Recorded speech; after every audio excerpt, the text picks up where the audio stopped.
Tonkin here. Oh, better put my mic down a bit closer to start with. Look, glad you could be with me on my show. Just want to have a conversation with you about My Cron. And the reason why I want to have this conversation is that there is heaps and heaps of interesting bits of information going around about how it is we should be or should not be dealing with this particular variant. And I'm not an expert on any of this, and I listen to the experts all the time, and they're basically saying the same thing. They just don't have enough information yet to know where this is going. The big problem that we have is with governments and how they should be managing this. I particularly believe, or I believe anyway, that the best way to manage this particular problem is to stay at home, to go out as little as possible, make sure that when you're out you're wearing a mask, that you're washing your hands, that you're not touching or getting close to other people, and that you should just completely stay away. Because as a person in their older age, it is important for me to make sure that I'm not only looking after my health, but I'm also looking after the people around me, those people that I care for. And even though there seems to be some evidence that the Omicron variant is, even though it might be more contagious, it means that you may not necessarily find yourself hospitalised. Now, personally, not prepared to experience that. Don't want to know. Don't want to actually fight. I found it hard enough when I had the freaking flu. Sometimes I had the flu and I thought, God, it'd be easier if I just died because it was so terrible. So do I want Omicron? Do I want COVID-19? No, I don't. So, but what I am concerned about, and the reason why I wanted to put this video together today, is that there's a bloke I've been following whom I need to say before I just show you. I'm not going to show you a clip. I'm just going to show you and talk about something that he's doing. So his name's Dr. John Campbell.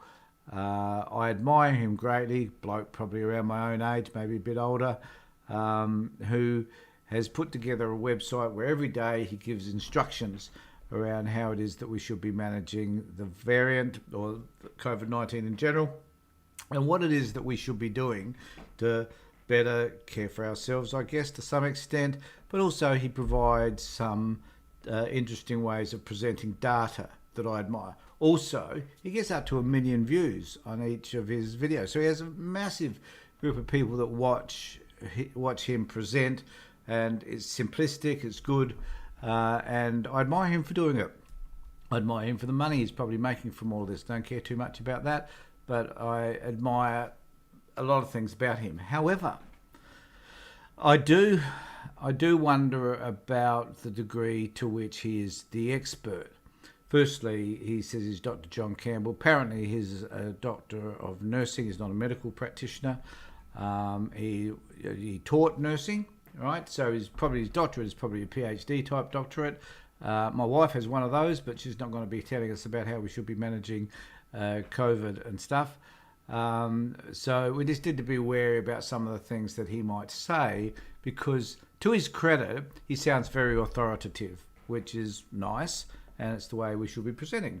I guess many times I perhaps don't sound as authoritative as I should. After all, I'm a social worker, and perhaps not as authoritative as someone with a PhD.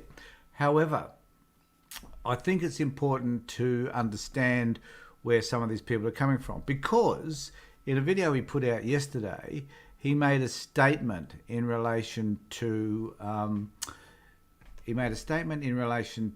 Australia, which I took offence at because I knew the statistics were different.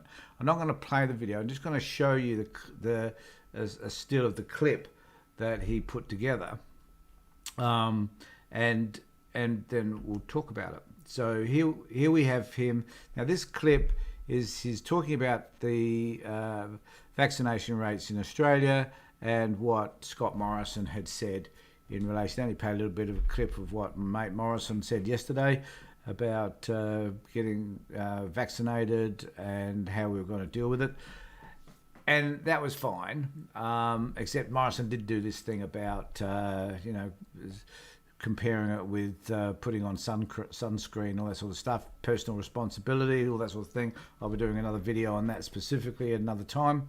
But it is in what John Campbell was saying was that he ticks off these things on a piece of paper in front of him as to whether or not we were meeting those standards. So the first one, is it 100% is there 100% efficacy? Of course there isn't. Isn't 100% efficacy about any bloody thing? So clearly that's not going to be ticked off. But then he said that 100% uptake, and he said they're nowhere near that. Well, he's wrong. And I've always thought, if people say things and they just say it so authoritatively and that we believe them, then are we the gullible ones, or should we just check out? So it wasn't that I was prepared to doubt him. It's just that I knew in my mind that the statistics I'd been shown, or that we get shown here in Australia, are different from the ones he was endeavouring to present. So I checked it out. And to my surprise, well, my delight really, I found that what he was saying was not correct. And this is why. Because on this particular slide, I hope you can see it on your screen, but it shows here that today, first doses is at 94%, and second doses, so that's 16 above, so that's most of the population. We haven't got the figures for those 5 to 12 yet. So is the first dose is 94% and the second dose is 90%.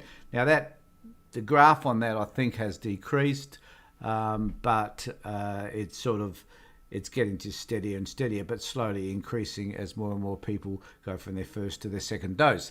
Now the interesting thing here also is that in where is it, ACT, their second dose is at 95%.